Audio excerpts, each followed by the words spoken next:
There's a dashboard of instruments that professional economists use to track where the economy is going before the general public can see it. Not the stock market, not the Dow or the S&P 500 or the Nasdaq. Those are rearview mirrors. They reflect what has already happened. The instruments that matter are the ones designed specifically to detect what is coming. The leading indicators, early warning systems, recession predictors. That dashboard is lighting up right now in ways it hasn't since 2007 and 2008. Not one signal, not two. Multiple independent warning systems, each built on different data, are simultaneously flashing the same message. This message has preceded every major American recession. In mid-2007, it was ignored by most, while a few professionals quietly repositioned their portfolios. Most people have no idea this dashboard even exists. They watch the S&P 500 close up or down 0.5% and conclude that the market is fine. They read the monthly jobs headline and move on. They never look at the instruments underneath the surface, the ones that have a track record of being right when the headline numbers were still lying. Today, that changes. I'm going to show you exactly what those instruments are, exactly what they're reading right now, and exactly why the combination of signals currently firing has not been seen since the months leading into the worst financial crisis since the Great Depression. There's a dashboard of instruments that professional economists use to track where the economy is going before the general public can see it. Not the stock market, not the Dow or the S&P 500 or the Nasdaq.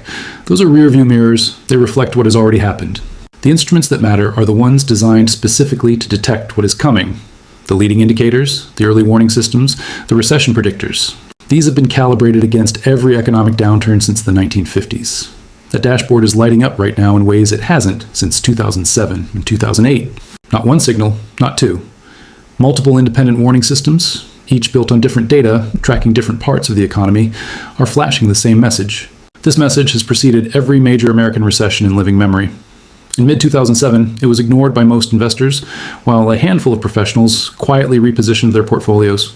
Most people have no idea this dashboard even exists. They watch the S&P 500 close up or down 0.5% and conclude the market is fine or troubled.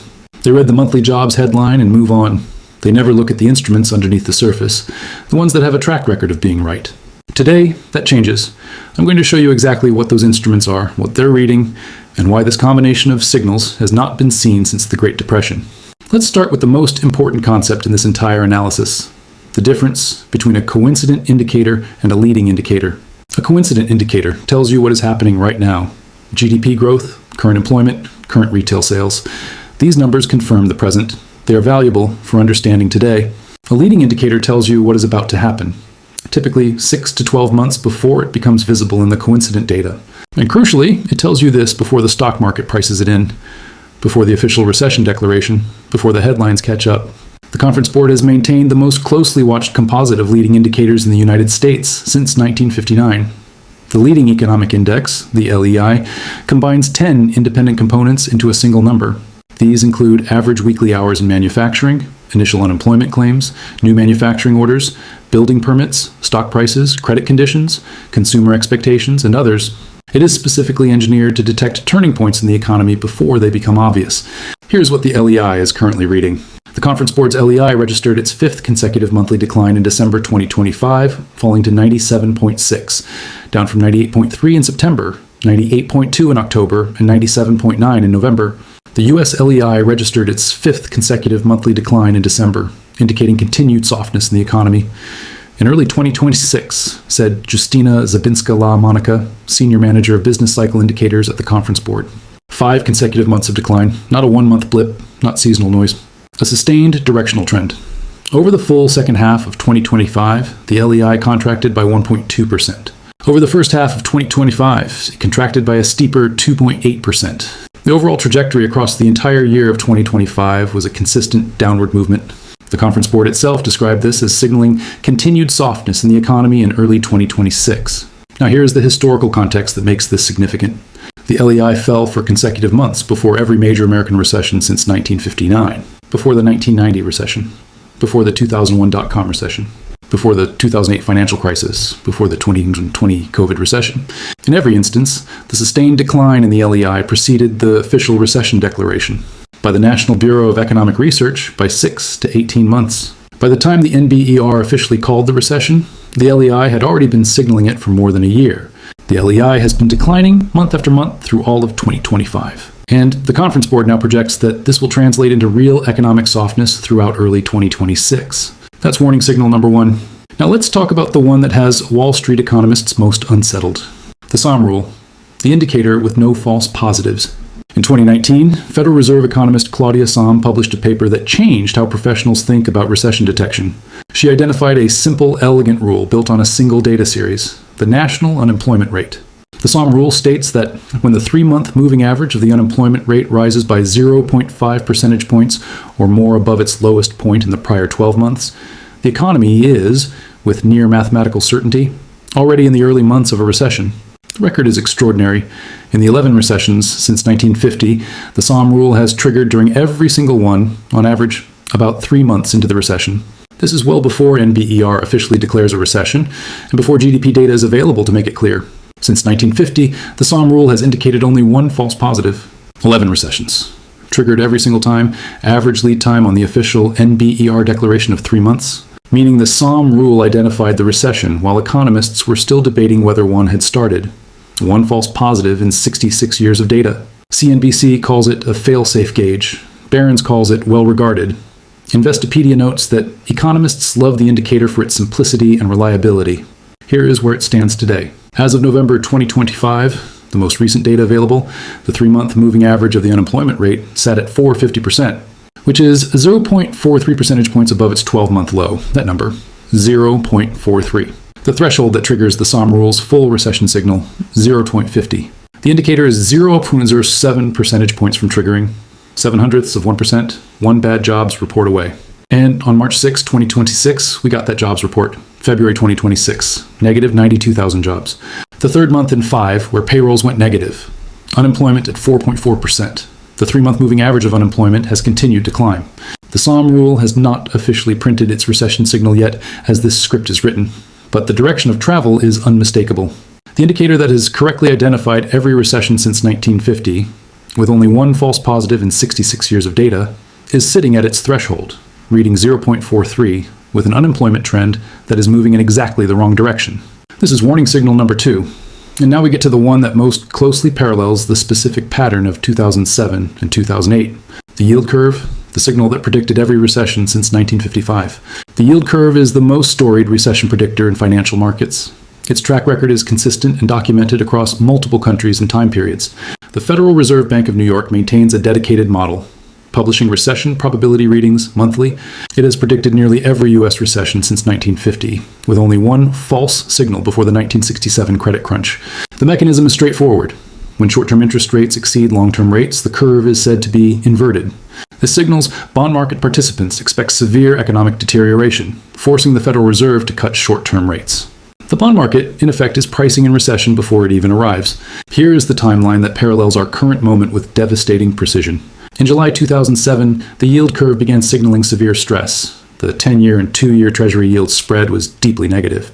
The bond market was pricing in recession, yet the stock market was near all-time highs. The Dow Jones peaked in October 2007, 3 months after the bond market's warning. By September 2008, Lehman Brothers had failed, marking a critical turning point. By March 2009, the S&P 500 lost 57% of its value from its October 2007 peak. The yield curve warned in mid-2007. The stock market peaked in October 2007. The crash arrived in 2008. Now look at today. The U.S. yield curve inverted in July 2022 and remained inverted for nearly 2 years. This was the longest inversion since 1978. It began uninverting in late 2024. The recent normalization doesn't necessarily signal all clear. Often, recessions begin after the curve uninverts as the Federal Reserve cuts rates in response to weakening economic conditions. This is the pattern almost nobody understands. The inversion is the warning. But the crash doesn't come during the inversion. It comes after it normalizes. The normalization happens because the Fed starts cutting rates in response to economic weakness. And that's precisely when the recession officially arrives. The yield curve inverted in July 2022. It was the longest inversion since 1978. It has now normalized. And, according to every historical instance in which this exact sequence has played out, what comes next is recession. Not the possibility of recession, not increased recession risk, recession. The pattern has never failed to produce this outcome in the post-war era. This is warning signal number 3. Now let's talk about the one that is most viscerally real-time. The CBOE Volatility Index, the VIX, is Wall Street's fear gauge. It measures the implied volatility of S&P 500 options over the next 30 days. When the market is calm and investors are confident, the VIX trades in the low teens. When the market is stressed, it rises. When the market is genuinely terrified, it spikes into the 30s, 40s, and beyond. Here is the historical context for interpreting VIX readings. The long-run average since 1983 is approximately 20. Readings above 30 are associated with significant market stress. Readings above 40 are associated with genuine crisis conditions. Since 1993, the VIX has not eclipsed 40 in most years. Extreme fear, measured this way, has been the exception, not the rule. 61% of the highest fear days occurred during the global financial crisis between 2008 and 2009. In 2008, the VIX peaked at an intraday high of 89.53. From mid-2007 through early 2008, the VIX gradually climbed from the low teens into the 20s and 30s. The escalation was steady. Each new stress event pushed it higher, until Lehman, when it detonated. Now look at what the VIX has done in the past several months. By late 2025, it had climbed into the high teens and low 20s. In early 2026, market turbulence, including the Magnificent Seven drawdown and the Iran conflict, caused the VIX to spike above 27. This prompted market observers to publish analyses with titles like "VIX is ready to pop" and "US stock market could be in a lot of trouble." Long-term chart patterns projected an initial target of 50 and a possible subsequent move toward 100 later in 2026. A 52-week increase of 30.44% in the VIX. That is not random volatility. That is a sustained directional escalation in market fear that follows the exact pattern the VIX traced in 2007. This occurred before the 2008 crisis fully arrived. Gradual, persistent, rising on each successive stress event. Not spiking to crisis levels yet, but moving inexorably in that direction. The VIX moved from the low teens to the 20s in 2007. Then it moved from the 20s to the 30s in early 2008. Then it exploded above 80 when Lehman failed in September 2008. Right now, the VIX has moved from the mid-teens to the high 20s. The pattern is tracking. This is warning signal number 4. Now comes the signal that most directly, most technically, most undeniably echoes the months preceding the 2008 financial crisis. Credit spreads measure the difference in yield between corporate bonds and U.S. Treasury bonds of equivalent maturity. Treasury bonds are considered risk-free. Corporate bonds carry default risk. The spread between them represents the premium investors demand for taking on that default risk. When spreads are tight, when investors require only a small premium to hold corporate debt over treasuries, it signals confidence. Investors trust that corporations will honor their debt obligations. They're willing to accept lower compensation for the risk. Markets are calm. When spreads widen, when investors demand larger and larger premiums to hold corporate debt, it signals rising fear of corporate defaults. Typically, a widening of this spread by more than 300 basis points from its recent low has been a strong signal of an impending market correction. The historical precedent is exact and documented. In the 2007-2008 financial crisis, the high-yield spread widened significantly as early as mid-2007, well before the 2008 stock market crash. Investors recognized the growing credit risk among corporations, particularly in the financial sector, which eventually led to the Great Recession. Mid-2007, the stock market was still near its peak. The S&P 500 was still climbing. Mainstream financial media was still debating whether the housing slowdown would be contained. And in the credit markets, where professional fixed income investors trade based on fundamentals rather than momentum, spreads were already widening. The credit market knew what the equity market refused to acknowledge for another 15 months. Now look at the CMBS office delinquency rate, the specific credit metric that Motley Fool researchers flagged in early March 2026 with a headline reading, "Another credit crash coming?" This stress indicator is hitting financial crisis levels. The CMBS office delinquency rate, tracking the share of commercial office building loans packaged into securities that are now past due, has reached 12.34%. That figure surpasses the levels recorded at the height of the 2008 financial crisis. The credit stress in the commercial office sector is not approaching crisis levels. It has exceeded them. Research published by Science Direct in April 2024, examining every recession from 1973 through 2023, found that an inverted yield curve alone does not signal an imminent recession. A recession requires a combination of falling house prices and a significant increase in corporate credit spreads. The yield curve inverted. Check. Corporate credit spreads, particularly in the commercial real estate sector, are hitting levels that exceed the 2008 financial crisis. Check. According to this research framework, both required conditions for a recession signal are now satisfied simultaneously. This is warning signal number 5, and it is the one that most directly forces the comparison to 2008 that the headline of this video promised. The pattern that ties them all together. 5 independent warning systems, built on different data, maintained by different institutions, calibrated against different historical data sets, each with its own methodology, track record, and theoretical foundation. The Conference Board's leading economic index, 5 consecutive months of decline. projecting economic softness through early 2026.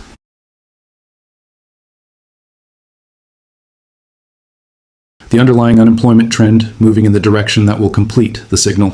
The yield curve completed the inversion to normalization cycle. This has preceded every post-war recession in the United States, without a single exception.